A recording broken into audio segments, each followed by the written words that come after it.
Hey folks, history has been made in Super Mario 64 speedrunning, with Benji64 achieving his first ever world record in the 70-star category. Not only was this Benji's first world record in any game, but it just so happened to be in the biggest speed game in the world, overtaking a record that stood for 2 years. Now, considering this was such a big deal, I decided to talk to Benji myself about his achievement, what it took to make it happen, and how it affected his life. Let's toss it over to him. Oh yeah, it means a lot to me because I've worked a lot for it, and I've been playing this game since 2016 pretty much, and it's always been my dream to get a world record eventually. And 70 star was just the perfect category for that. I knew it was 46 pace, but not if I'm gonna beat the world record. It was like a very tiny window to beat it. You know, I beat it by 2 seconds. And then yeah, after I hit the third row, I was looking at the timer, and you can kind of tell what time you get once the big star spawns. And then I just see the chat just freaking out. And then yeah, I was like all over the place mentally. Oh my god, dude, come on.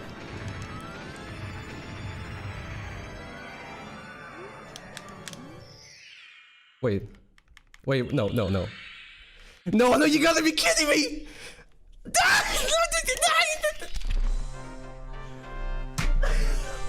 Oh my god!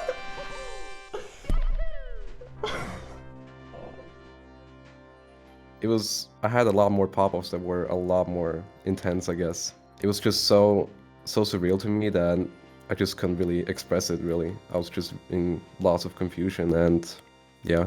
For me, it's like after I got the PB, my heart races a lot more. And then I had it so bad that my whole body started tingling and just like feeling completely weird like that, and yeah. Did it take time to sink in? I still take time to sink it in. Because I don't know, I was, for over a year pretty much, I was like second or third place, and then I'm just up there suddenly. Now, Benji had been working on this speedrun for at least 6 years, so I asked him to take me through his personal history over the years. What were the highlights? Where did things go right? When did he realize that he was possibly able to get the world record? And what was his general improvement like over time? I started playing on emulator first. I played for a few months, and then I got like a 1 hour and 2 minute time or something like that. And then eventually I switched to N64. After some time I got my first sub 1, which was in March, April 2017. And then yeah, I kept playing, like literally like 80% of my playtime was 70 star probably. It was just the perfect category for me, where I saw like a significant progress all the time pretty much. So in 2018 I started to improve a lot. I got a 53 then, and then in summer I got a 50. That was already where I'm like, okay, I'm starting to get above average. And then late 2018 I got my first 49. That was one of the greatest PBs I've probably had, or like from the feeling. It felt so good. I don't know, it's like you're just chilling there with a 57, 55, 54, something like that, and then you imagine getting a 49. That's also one of the biggest barriers probably to like break from a sub-hour time to 49, you know? And then I had a pretty long journey getting a 48. So I got my first 48 in August 2019, and then the duration of that from a 48 to 47 was pretty long. So I got my first 47 in January of 2021, so pretty long time. I don't really know what happened between those two PBs. It's hard to remember when COVID started. Yeah, because like the thing is, because nothing really happened, you were home all the time, and then if nothing happens in your life, then you're not gonna remember it, you know? After the 47, I had like a series of PBs for some reason, so I lowered it really quickly to a low 47 in a matter of like 4 to 5 months. So I went from a 47.58 to a 47.13. That's where I got second place, because that's just how it works when you break a barrier, that you can PB a lot easier, and it was just the perfect time for me. When I really knew that I'm gonna get the world record eventually is when I achieved the third place, or the second place actually. The thing is, back then, the range between the first and second place, it was really big. It was like 14 seconds of a difference. So I just knew it's gonna be hard to save this much time, but eventually I'll get it. It was basically like the end game I really gotta work on. And then yeah, after I got a low 47, it took me a long time to get a 46 pretty much. It was almost 2 years, so yeah. It was 1.5 years again.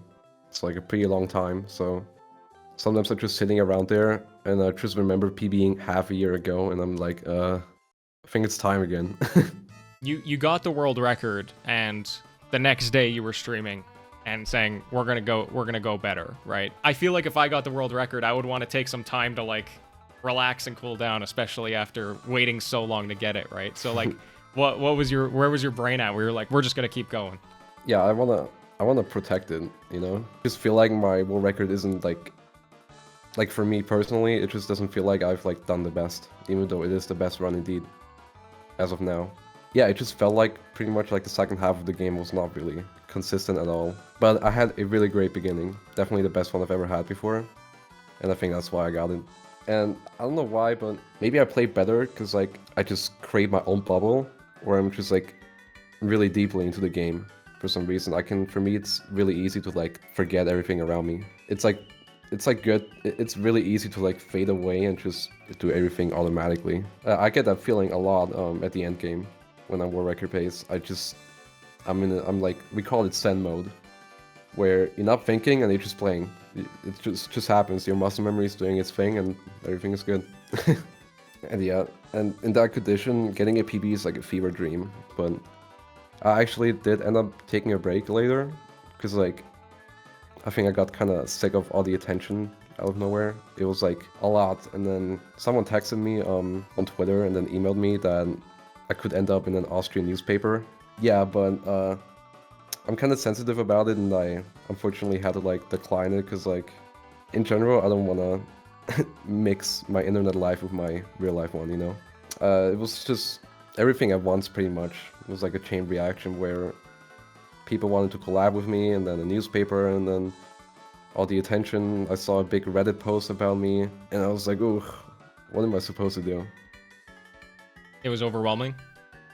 Yeah, because there were a lot of German YouTubers texting me now. I actually did some videos with them, and also there was some sort of anxiety I had after I got the world record. Not really right after, but like a few days after it. I just felt like I gotta be better at everything else now. I don't know why. I just felt forced to like optimize a lot of other things, not just like video gaming, just like life in general. And that just made me worried a lot, that I just feel like I'm not working enough. And then I just realized, okay, I think I gotta take a break. It's already a lot better. When I took my time off, it got a lot better. The last thing that Benji and I talked about was his future and what's next.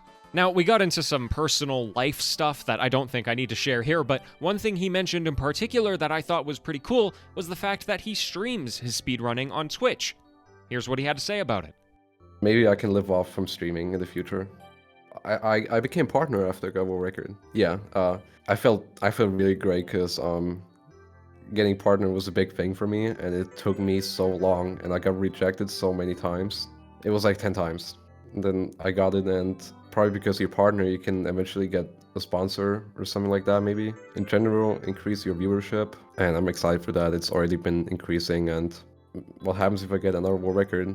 I would ask myself that. Yeah, I just feel like I'm getting another world record is probably easier now than the one I just got. You can catch Benji at twitch.tv/Benji64, link in the description. A humongous thanks to him for agreeing to chat with me, it was really, really cool. And a big thanks to you for watching this video. Until next time, farewell.